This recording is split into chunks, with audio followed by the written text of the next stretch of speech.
Вот такой камин хозяин сам сделал, обкладывал.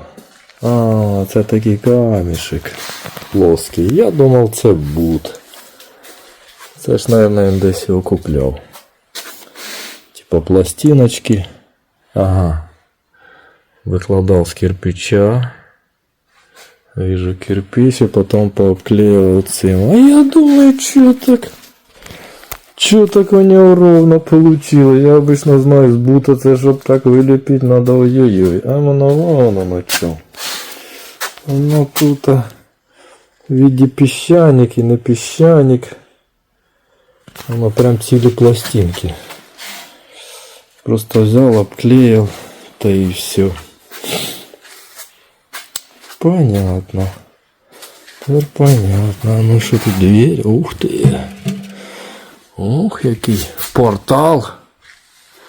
Да, все это интересно, конечно. Куда воно буде витягувати? Дырка-то есть. Ага. А в потолке нету. Не знаю. Не знаю, может будет пробивать.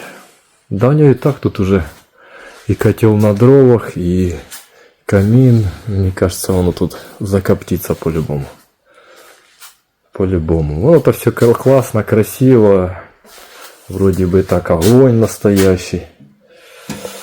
Но один недостаток все равно идет коптильня. Все равно она коптится. Вроде бы я тут тоже топил, вроде и аккуратно, и все равно дым пыхне. Раз пыхне, другой. И уже не то.